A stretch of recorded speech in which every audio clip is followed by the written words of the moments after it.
Peace be with you. On behalf of Rutgers Community Christian Church, thank you so much for this generous invitation for us to join you this evening and to share a little thoughts on Thanksgiving. When I think about the subject of Thanksgiving, a few questions emerge. I think about what am I thankful for and what causes me to be thankful. Sometimes I foolishly assume that abundance comes out of Thanksgiving. I think that in order to be thankful, there has to be plenty. However, there's plenty of evidence to show that abundance does not secure a thankful heart. As a matter of fact, the only way to ensure my own heart, or perhaps the heart of another person, giving a lot, getting them something, doesn't certainly assure that they'll be thankful. Rather, for example, someone who loves appearances and loves hearing praise about the way they look. No matter how much they receive, they still might want more. Having an iPhone, for example. Let's say there's lots of iPhones. And let's say I myself have lots of iPhones. Even if I have a lot, given enough time, I might not feel rich. I might say, well, if this phone breaks, I'll just get another one. So sometimes the more I have, the less that I appreciate what I have. So if accumulation isn't a sure way to ensure that there's Thanksgiving, do we have any other options? Do we have any other ways that can assure Thanksgiving? And I think we know there is. I think ironically, instead of accumulation and getting more and more things, generosity and even sacrifice are highly effective practices that produce Thanksgiving. I believe that there's tremendous value in fasting and devoting ourselves to prayer. When I choose to limit myself and I practice self-denial, do you know what I notice in myself? I notice that I learn to appreciate little things in a great way. Very, very little things. Let's say I'm having rice with steamed vegetables. And when I'm having it on its own and by itself, I realize there's a certain fragrance to it. There's a certain texture to it that I appreciate. And that kind of texture, that kind of appreciation gets lost in the midst of a 10-course gourmet meal. Or when I share my income with those who are isolated in poverty, I learn to appreciate the blessings of a home, the warmth of friendships. When I'm not in a rush to take out now that I'm thankful, I don't rush to take a home equity loan to renovate my bathroom so that it looks like the homes on HGTV, so it looks like those in the magazines of interior designers. So you see, with Thanksgiving, I don't need to buy things that I don't need to impress people I don't like with money that I don't have. Ironically, when I give generously to those in need, I gain gratitude. When I try to make more for myself, when I try to take more for myself, I lose the ability to like what I have. It's the opposite of thankfulness. You see, Thanksgiving is this wonderful shield that covers our hearts so that it protects us from those flaming, burning arrows of envy, of pride, of lust, of rage. You see, to practice Thanksgiving is to practice peace, not only with others, but with myself. And peace is a treasure. There is so much genius in the wisdom of Thanksgiving, that the more I practice being thankful, the more I have peace.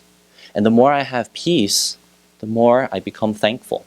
There's this positive feedback loop in this process. There's this genius in being thankful.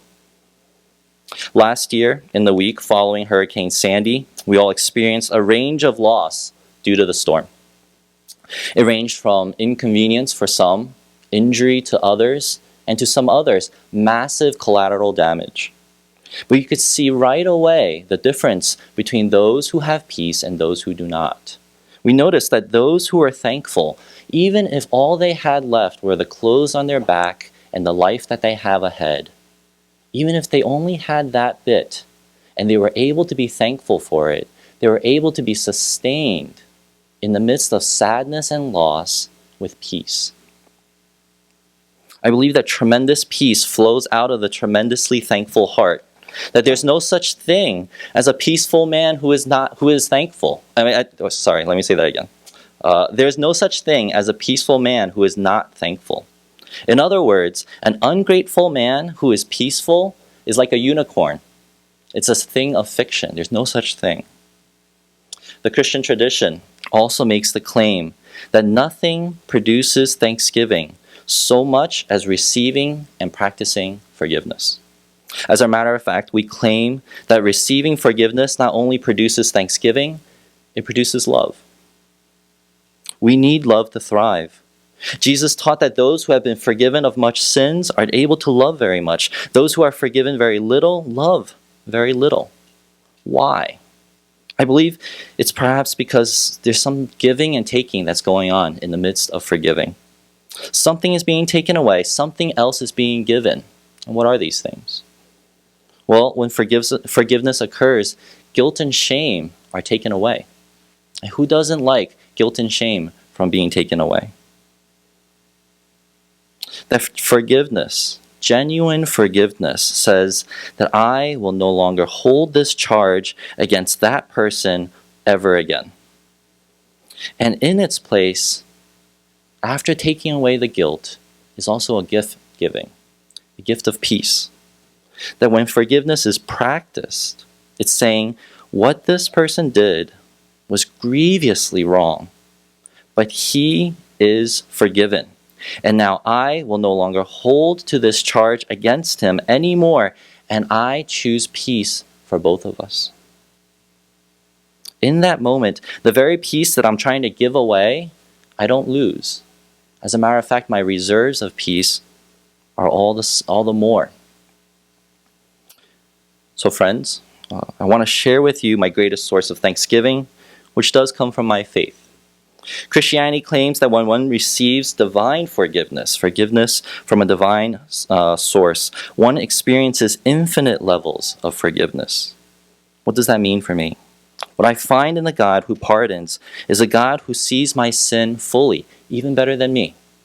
And he sees it for the horrible thing that it is, and he sees it clearly, far worse than I know. But at the same time, this pardoning God has accepted my repentant heart, and he has accepted me back into his presence. What does that tell me? It tells me that I am more accepted by God than I can ever imagine. Because I realize that I am far worse than I had thought, and that I am more accepted than I can ever imagine, in that is this tremendous, powerful fountain of thanksgiving. That is why Jesus teaches that the greater the forgiveness, the greater the thankfulness, and with great thanksgiving comes great love. Our life experience teaches us that forgiveness is costly. It requires sacrifice and self-denial. That the greater the debt, the greater the forgiveness, and the greater it costs me to practice forgiveness.